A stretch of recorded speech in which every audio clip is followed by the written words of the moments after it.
Assalamualaikum warahmatullahi wabarakatuh.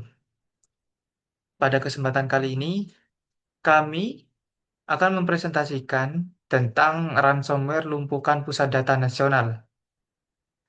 Sebelum kita memulai presentasi kali ini, lebih baik kita memperkenalkan diri terlebih dahulu. Saya sendiri Irfan Deni, angkatan 2023 dengan NIM akhir 377. Perkenalkan, saya Firman Maulana Bagaskara dengan NIM 2023, NIM akhirnya 355. Saya Erlangga Rizky Ramadhani, angkatan 2023, NIM akhir 357. Baik, perkenalan sudah dilakukan. Maka kita akan melanjutkan ke presentasi kali ini. Pada slide yang pertama ini, kami akan membahas kasus serangan ransomware yang melumpuhkan pusat data nasional pada sekitar eh, bulan Juni 2024 kemarin. Nah, serangan ini dilakukan oleh kelompok Lockbit 3.0. Nah, salah satu geng ransomware internasional yang paling aktif. Target mereka ini adalah Pusat Data Nasional Sementara atau disingkat PDNS yang berlokasi di Surabaya. Nah, PDNS ini berfungsi sebagai penampung data berbagai instansi pemerintah dalam sistem Satu Data Indonesia. Nah, karena PDN ini menjadi pusat dari banyaknya layanan digital pemerintahan, maka serangan ini berdampak sangat besar terhadap masyarakat luas.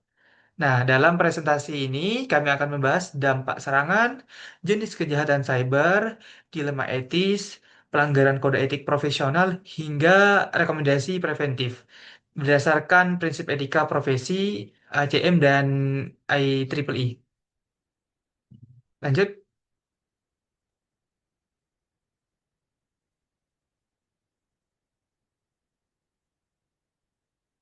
Nah, dampak krisis cyber nasional. Dari dampak serangan ransomware ini itu sangat besar dan meluas. Lebih dari 200 instansi pemerintah dan daerah tidak dapat mengakses sistemnya. Nah, banyak layanan publik berhenti dan aktivitas administrasi pemerintahan lumpuh total. Salah satu yang paling terdampak adalah layanan imigrasi di bandara internasional. Nah, di mana antrean manual terjadi karena sistem visa dan paspor tidak berfungsi. Nah, pelaku meminta tebusan sebesar 8 juta dolar AS atau Amerika Serikat. Nah, itu sekitar 131 miliar rupiah untuk memulihkan data yang dihack ini. Nah, pemerintah menolak membayar tebusan, tetapi akibatnya proses pemulihan memakan waktu yang sangat lama. Karena data cadangan juga ikut terinskripsi di insiden ini. Nah, insiden ini memperlihatkan lemahnya sistem pertahanan cyber nasional dan pentingnya perencanaan disaster recovery yang lebih matang di masa depan. Oke, lanjut. Nah, jenis-jenis kejahatan cyber. Berdasarkan hasil analisis dari yang kita lakukan, kasus ini mengandung beberapa jenis kejahatan cyber yang saling berhubungan. Yang pertama, ransomware attack, di mana pelaku mengenkripsi data hingga seluruh sistem PDN lumpuh total. Bahkan hypervisor yang menjalankan server virtual ikut tidak berfungsi. Nah, yang kedua, hacking atau unauthorized access.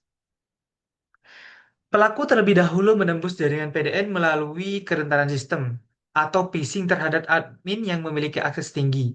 Nah, dari kerentanan ini, eh, apa, hacking itu bisa masuk. Nah, yang ketiga, cyber ex- cyber extortion, yaitu pemerasan dengan meminta tebusan sebanyak 8 juta dolar agar data bisa dikembalikan. Nah, yang keempat, jenis kejahatannya, eh, data breach dan cyber sabotage. Karena dampaknya melumpuhkan infrastruktur nasional, serangan ini juga tergolong sabotase terhadap sistem negara. Nah, dengan demikian, serangan ini bukan sekedar peretasan biasa, tetapi juga bentuk kejahatan kompleks yang menyerang jantung digital pemerintahan. Oke, selanjutnya akan dilanjutkan oleh teman saya. Baik, selain selanjutnya membahas tentang analisis etika dan pihak-pihak yang dirugikan. Pertama, pihak yang sangat dirugikan tentu saja adalah masyarakat Indonesia itu sendiri, karena masyarakat kehilangan akses terhadap pelayanan publik yang penting seperti itu tadi, imigrasi, administrasi, dan juga pelayanan dokumen-dokumen. Selanjutnya ada pemerintah yang tentu saja mengalami kerugian operasional besar, reputasi mereka juga menurun, dan juga eh, hilangnya kepercayaan publik. Selanjutnya itu ada aparatur sipil negara yang tidak bisa bekerja produktif karena sistem itu lumpuh total. Dari perspektif etika utilitarian, tindakan Lockbit 3.0 itu menciptakan penderitaan luas bagi masyarakat demi keuntungan segelintir pelaku. Dari sisi deontologi, tindakan ini itu juga melanggar hak publik terhadap pelayanan negara. Serangan ini menunjukkan bahwa kejahatan cyber itu bukan sekedar pelanggaran teknis, melainkan serangan terhadap kesejahteraan masyarakat secara langsung.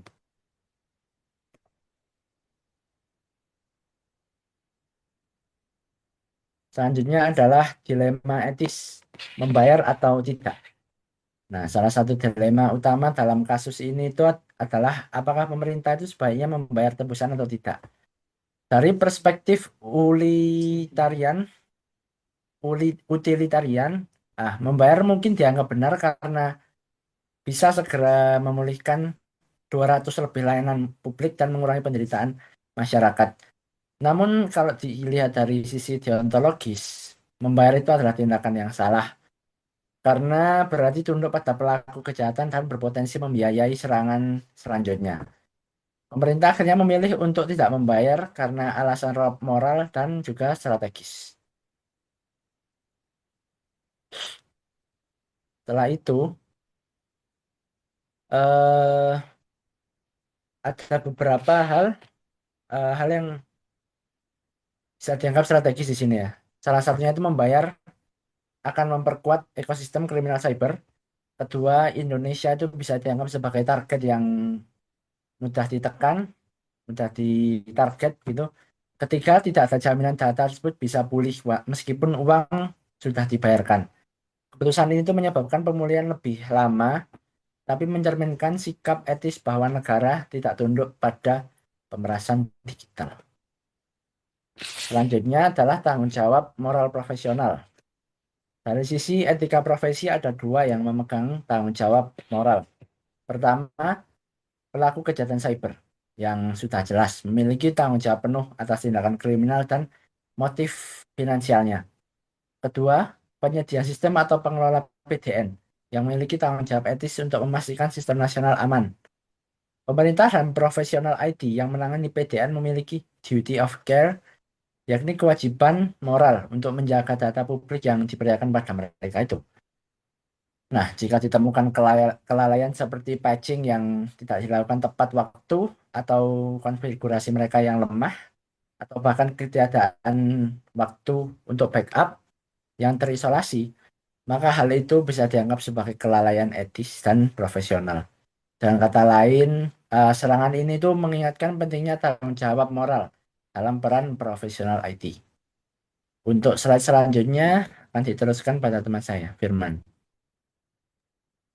Baik, untuk slide ini saya akan menjelaskan tentang prinsip kode etik ACM atau IEEE yang terlanggar. Di sini terdapat 4 prinsip yang dilanggar dalam kasus PDN ini. Yang pertama adalah ACM 1.1 yang berbunyi kesejahteraan masyarakat. Pelaku secara langsung melanggar prinsip ini dengan merugikan jutaan orang. Pengelola PDN juga gagal menjaga keamanan publik.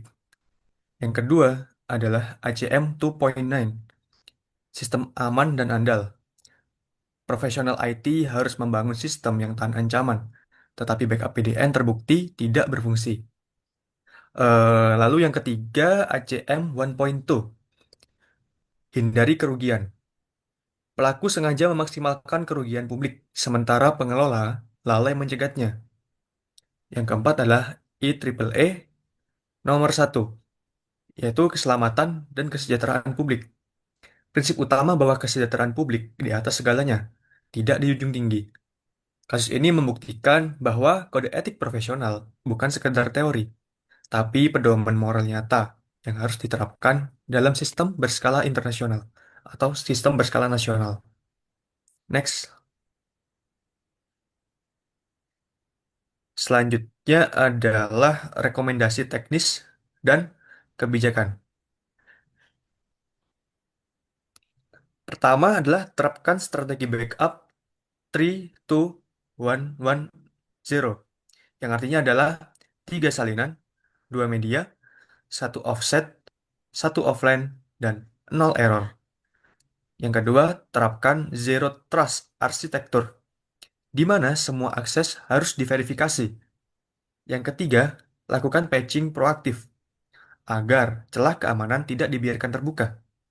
Yang keempat, siapkan rencana respons incidents, IRP, lalu yang terlatih untuk mempercepat pemulihan. Kemudian, dari sisi kebijakan, wajib audit keamanan independen secara berkala. Kemudian terapkan standar keamanan seperti ISO 27001 atau NIST untuk seluruh instansi. Kemudian anggarkan investasi khusus untuk keamanan cyber, bukan sekedar biaya tambahan. Langkah-langkah ini bertujuan memperkuat resiliensi sistem nasional. Next,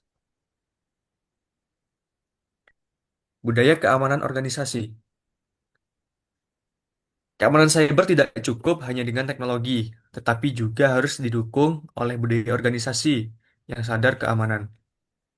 Para pimpinan lembaga seperti menteri dan kepala instansi harus memprioritaskan keamanan cyber secara vokal dan konsisten. Profesional IT juga memiliki tanggung jawab etis untuk menjadi advokat keamanan, bukan hanya operator sistem.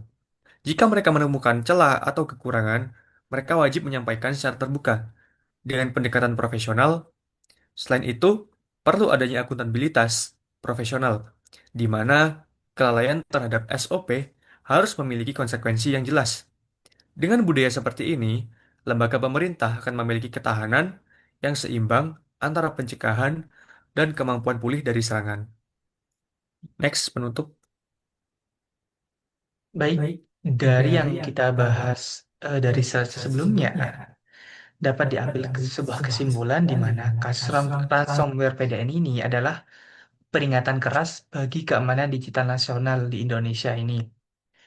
Serangan ini menunjukkan bahwa risiko cyber bukan hanya masalah teknis, tetapi juga isu etika, profesionalisme, dan tanggung jawab moral. Pelaku kejahatan memang bersalah, tetapi pengelola sistem juga harus belajar memperkuat keamanan dan menanamkan budaya etis dalam bekerja, tidak teledor, dan juga bertanggung jawab akan pekerjaannya. Nah, etika profesi ACM dan IEEE memberikan panduan agar setiap profesional IT selalu mengutamakan kesejahteraan masyarakat di atas kepentingan pribadi atau institusi. Dengan menggabungkan teknologi yang kuat, kebijakan yang baik, dan etika profesional, kita dapat menciptakan ekosistem digital yang lebih aman, tangguh, dan berintegritas. Terima kasih atas perhatiannya. Kami memohon maaf bila ada kesalahan dan kekurangan dari segi penyampaian kami. Terima kasih waktunya. Wassalamualaikum warahmatullahi wabarakatuh.